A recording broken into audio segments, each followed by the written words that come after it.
आधी आपण सिद्धांत निरूपण याचा ऑनलाईन लेक्चर पाहिलं. आता आपण याचे हँड रिटन नोट्स पाहूया.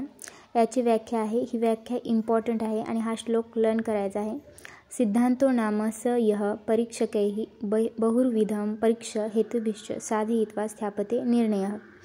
याचा अर्थ असा आहे, अनेक परीक्षक विद्वानांनी अनेक प्रकारे विविध प्रमाणांच्या सहाय्याने परीक्षा विषयाचे परीक्षण करून एखादा विषय सिद्ध करून जो निर्णय स्थापित केला जातो त्या निर्णयास सिद्धांत असे म्हणतात.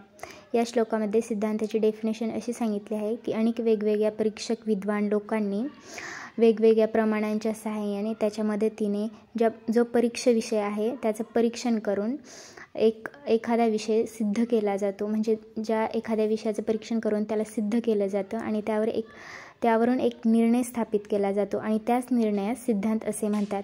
तर हे सिद्धांत 4 प्रकारचे आहेत. हेच एवढं इम्पॉर्टंट आहे कारण यावरच क्वेश्चन येतो. 4 कोणतेही म्हणजे सिद्धांत एक्सप्लेन करा. हे 4 सिद्धांत एक्सप्लेन करावे लागतात. पहिला सर्वतंत्र सिद्धांत, दुसरा प्रतितंत्र सिद्धांत, तिसरा अधिकरण सिद्धांत आणि चौथा अभ्युपगम सिद्धांत. आता पहिला सिद्धांत सर्वतंत्र सिद्धांत हा आपण डिटेलमध्ये पाहूया. जो सिद्धांत सर्व शास्त्रात किंवा तंत्रात प्रसिद्ध आहे त्याला सर्वतंत्र सिद्धांत म्हणतात. असा सिद्धांत जो प्रत्येक शास्त्रामध्ये प्रसिद्ध आहे याला सर्वतंत्र सिद्धांत म्हणतात. कारण काही सिद्धांत एकाच शास्त्रात प्रसिद्ध असतात, ज्या शास्त्रामध्ये त्याला अग्रक्रम दिलेला आहे किंवा त्यात एक्सप्लेन केलेला आहे, पण हा सिद्धांत सर्व शास्त्रांमध्ये प्रसिद्ध असतो, म्हणूनच याला सर्वतंत्र सिद्धांत म्हणतात. याचं उदाहरण आहे रोग, रोगाची कारणे, रोगाचे उपाय यांच्याविषयी सर्व शास्त्रांचा एकच सिद्धांत आहे. म्हणजे रोग, रोगाची कारणे, त्यावर काय उपाय आहेत याविषयीची सगळी इन्फॉर्मेशन किंवा सिद्धांत हा प्रत्येक शास्त्रामध्ये प्रसिद्ध आहे. आता दुसरा सिद्धांत प्रतितंत्र सिद्धांत. जो सिद्धांत एकाच शास्त्रात प्रसिद्ध आहे परंतु अन्य शास्त्रात मान्य नसेल त्या सिद्धांताला प्रतितंत्र सिद्धांत म्हणतात. म्हणजे असे काही सिद्धांत आहेत की ज्या शास्त्रामध्ये त्यांना एक्सप्लेन केलेलं आहे त्यातच ते प्रसिद्ध आहेत, अन्य तंत्रांनी त्याला मान्यता नाही दिली, अशा सिद्धांताला प्रतितंत्र सिद्धांत म्हणतात. आता प्रतितंत्र सिद्धांताचं उदाहरण पाहूया.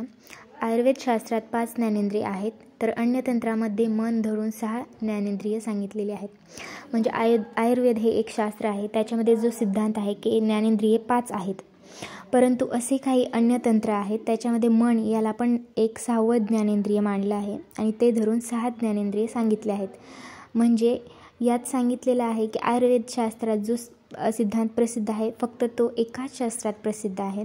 दुसऱ्या शास्त्रांमध्ये किंवा दुसऱ्या तंत्रांमध्ये वेगवेगळे सांगितलेले आहेत, जसं की काहींनी मन धरून 6 ज्ञानेंद्रिये सांगितलेली आहेत. त्यामुळे अशा सिद्धांताला किंवा असा सिद्धांत जो एकाच शास्त्रामध्ये प्रसिद्ध आहे अशा सिद्धांताला प्रतितंत्र सिद्धांत म्हणतात. आता तिसरा सिद्धांत पाहूया, अधिकरण सिद्धांत. एखाद्या विषयाचे वर्णन करताना त्याच्याशी संबंधित असलेला दुसरा अन्य सिद्ध विषय त्याचबरोबर सांगणे यालाच अधिकरण सिद्धांत म्हणतात. म्हणजे यामध्ये काय सांगितलं आहे, आपण एखाद्या विषयाला एक्सप्लेन करतो आहे किंवा त्याचं वर्णन करतो आहे आणि त्याचसोबत दुसरा असा एखादा विषय आहे जो ऑलरेडी सिद्ध आहे त्याला आपण त्याच्याबरोबर सांगतो आहे, यालाच अधिकरण सिद्धांत म्हणतात. फॉर एक्झाम्पल, जसे मुक्त झालेला पुरुष कोणतेही शुभ अशुभ फल देणारे कोणतेही कर्म करीत नाही, कारण तो निष्पृह आहे. निष्पृह म्हणजे त्याला लोभ नाही, ईर्ष्या नाही, कारण तो मुक्त झालेला आहे. असा पुरुष शुभ आणि अशुभ कोणतंच फल देणारं काम करीत नाही कारण तो निष्पृह आहे. हे सांगितल्याने कर्मफल, मोक्ष, पुनर्जन्म हे स्वयंसिद्ध होतात. म्हणजे आपल्याला जेव्हा समजतं की मुक्त झालेला पुरुष कोणतंच काम करत नाही, पण याच्यासोबतच जे स्वयंसिद्ध आहेत, ऑलरेडी सिद्ध आहेत, कर्मफल, मोक्ष, पुनर्जन्म हे आपल्याला समजतं. थोडक्यात मुक्त झालेला म्हणजे मेलेला पुरुष आहे तो कोणतंच शुभ किंवा अशुभ फल देणारं काम करू शकत नाही. याच्यानुसारच तो मेलेला आहे, याच्यावरून काय समजतं, त्याला मोक्ष भेटलेला आहे, त्याचा किंवा पुनर्जन्म होणार आहे, हे ऑलरेडी त्याच्यासोबत स्वयंसिद्ध होतात. यालाच अधिकरण सिद्धांत असे म्हणतात. आणि आपली ही लिंक दिलेली आहे खाली BMS आयुर्वेदा, खाली लिंक दिलेली आहे BMS आयुर्वेदा मॅजिक. या चॅनलला फॉलो करायचे, सबस्क्राईब करायचे आणि टेलिग्राम चॅनलला जॉईन करायचे, कारण या सर्व नोट्स मी टेलिग्राम चॅनलवर अपलोड करणार आहे. आता आपण सर्वात लास्ट 4था अभ्युपगम सिद्धांत पाहूया. अप्रसिद्ध, अपरीक्षित, अप्रमाणित विषयाला वैद्य लोक वादविवादाच्या वेळी मान्यता देतात किंवा स्वीकार करतात त्याला अभ्युपगम सिद्धांत म्हणतात. थोडक्यात असे काही सिद्धांत आहेत जे प्रसिद्ध नाही आहेत, अपरीक्षित आहेत, त्यांना कोणतं प्रमाण नाही आहे. अशा विषयाला वादविवादाच्या वेळी वैद्य लोक त्याला मान्यता देतात आणि त्याचा स्वीकार करतात, म्हणून त्याला अभ्युपगम सिद्धांत म्हणतात. असे काही सिद्धांत जे अप्रसिद्ध आहेत पण त्यांना काही शास्त्रांमध्ये मान्यता देतात वैद्य लोक, अशा सिद्धांतांना अभ्युपगम सिद्धांत म्हणतात. उदाहरणार्थ जसे कधी द्रव्याला प्रधान समजून त्याचे श्रेष्ठत्व वर्णन केले जाते, तर कधी गुणाला, तर कधी वीर्य श्रेष्ठ समजून त्याचे श्रेष्ठत्व वर्णन केले जाते. म्हणजे कोणकोणत्या शास्त्रामध्ये द्रव्याला प्रधान समजलं जातं, कोणत्या शास्त्रामध्ये गुणाला श्रेष्ठ समजलं जातं, तर काही ठिकाणी वीर्याला श्रेष्ठ समजून त्याचं श्रेष्ठत्व वर्णन केलं जातं.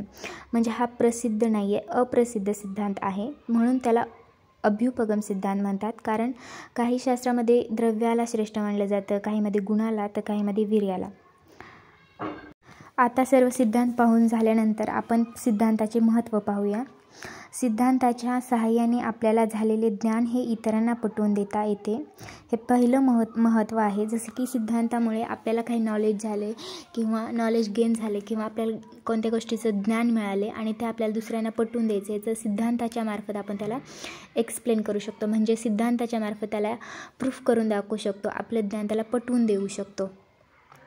तसेच शास्त्राचा अभ्यास करताना सिद्धांत हे अत्यंत उपयोगी पडतात. म्हणजेच थोडक्यात आयुर्वेदशास्त्र आहे, त्याचा अभ्यास करताना त्यात काही सिद्धांत असतील किंवा त्या शास्त्राचा अभ्यास करण्यासाठी सिद्धांताचा यूज करून आपण त्यातले नॉलेज आपल्याला मिळू शकतो, त्याचा अभ्यास आपण करू शकतो.